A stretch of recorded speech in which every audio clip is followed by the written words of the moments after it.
tell us what's happening tomorrow. Tomorrow we are opening our business. After very long conversations with my partner, he and I are not making money. We are broke. The unfortunate part of all of that is those people sitting at home getting better than their usual pay or still working because they're considered essential don't understand what we're doing. But my thought from the very beginning has been, oh, this will only be a month or so. We'll be okay for a month. And we did have money put aside. Unfortunately, that money got ate up real fast. And so here we are now pushing the envelope, inviting other businesses that are working behind the black curtain to come out and do the same thing. The more of us that get on board with this, the easier it will be for the transition. We're following all of the rules, everything. Believe me, my nose is stuck to my computer screen on a daily basis, watching what is happening. And unfortunately, they're scaring people and trying very hard to take our civil liberties away. And I'm sorry, but I have the right to make a living, and this is how I do it. So all those loans that are supposed to be coming in, have you been seeing any of that money? We were given the Paycheck Protection Plan a few weeks ago on the second round. A large percentage of that, 75% of that, has to go to employees. And in which case, how do you pay an employee if they're not working for you? Sure, I'll pay them to sit at home. They don't want to sit at home. They want to work. I have 2 employees right now that are on unemployment and are devastated that they're having to take it. They really don't like the idea of not working. Were you expecting the attention from this opening that you've gotten so far? Are you nervous now with what's been happening? My anxiety level is through the roof. I'm terrified that we're going to lose our business. But at this point, we're going to lose it anyway. The chance of us being allowed to do our jobs, to provide a social area for people who are at home, the rate of suicide and domestic violence has gone through the roof through this. And it to me, if you can come in and be social, safely social, what is wrong with that? Why is that a bad thing? I mean, I'm sitting here a mile and a half away from a 100,000 square foot building that is operating full on. And I have it from an HR person who works there that there were 8,000 people that went through their doors when the day they opened. How is that okay? If that's okay to do and this isn't, there's something very, very wrong with that. We just need to put money in the bank. That's what we need to do. We need to employ people who want to be employed. And this is how we do it. I'm sorry, it's an adult facility. If as an adult you don't know how to wash your hands and wear a mask, then you should stay home. And if you're afraid, please stay home. We want you to come here and enjoy this place. We love our customers. I get dozens of texts a day, every day since this happened. Please reopen, please reopen. We miss you. We want to play pool. We want to, whatever it is that they need. That's our job. That's our life. Tracy and I are people. That's why we did this. We love this. We enjoy it. It has its ups and downs, but this is as down as you can get. Let us work. Let us be available to people. We're not just bartenders and bar owners. We're counselors and psychologists and everything else. So, it is what it is. That's a horrible saying, and I hate it, but it's time to get things going. It's time to open Spokane. We are dramatically different than the governor's side of the state. And until somebody acknowledges that and moves forward with it, we can tippy-toe all we want, but we're surrounded by danger every day. Think about how many people are gonna step outside their door on the day of freedom and get hit by a car. I don't wanna think about that, but you know what? Our freedoms are our freedoms, and I have the right to make a living. And how long have you been the owner here for? Tracy and I took over from my brother in 2006, and we have been open consistently the entire time. We had an interesting summer last year because the city of Airway Heights decided to tear up our road in front of our building. It was supposed to be a 5-week project. It turned into a 4-month project. It devastated our business for the first month and a half, which was how long it was supposed to take, and then continued to hit us hard through the rest of the summer. So about 35% loss of revenue, which we cannot recoup. And now here we are again in probably our busiest time of the year, just simply because we're the straight way to the rivers and the lakes, and when people are going, they stop, and when they come back, they stop. And right now, they just don't have an adult bar to go to. We are the last man standing out here, and there just isn't anybody like us, so. When you were saying earlier about you're going to lose it anyway, is this your last ditch effort where if this can go successfully, you can still be saved, or are you thinking in the next couple of weeks it's going to be over? Oh, no. I firmly believe that the people who have been supporting us throughout this will come to our rescue. You know, I know several bars that have posted GoFundMe pages to keep their businesses open, even though they're not open.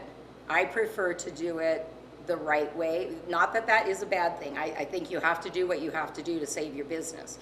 But Tracy and I talked about that, and we really want people to come enjoy what they did before all of this started. And most of them, like us, thought it was only going to be a month or a month and a half, and here we are 2 months into it, with most likely another full month before they actually release. They put bars at the end of the list. Why? Why? I mean, I can fit 126 people in here. I was in Lowe's the other day, and there was over 1,000 people in there, and there was nobody following them around, wiping off everything they touched. You know, I can clean this bar literally with a bottle of disinfectant. I can walk around this bar fully loaded and have every spot in the place cleaned in less than 10 minutes. Can you take us through some of the precautions you're going to do? Yes, we will be, as you can see, our tables are pretty much where they are right now, but we will be either removing chairs from tables that we don't have a whole lot of storage space, so we will be placing tables 6 feet apart.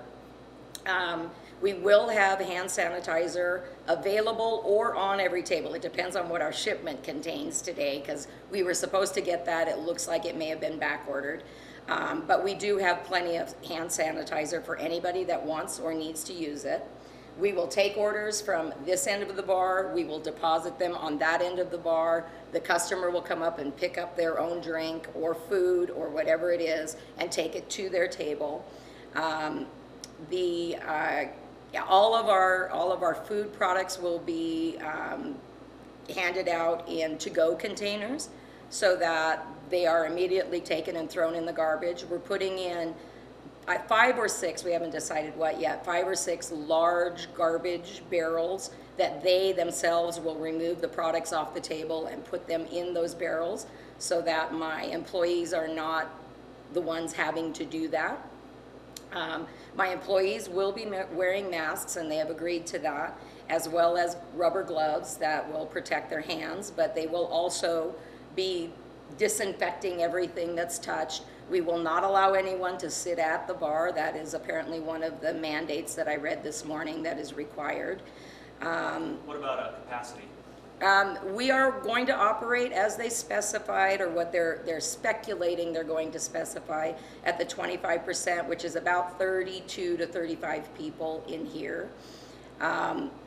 We do have a great big beer garden, which is open air, and I don't know how that applies, but for the time being, we're going to keep that closed until we find out what we are allowed to do with that, because they haven't specifically told us anything. Actually, they haven't told us anything. I'm just going by what they're putting out there.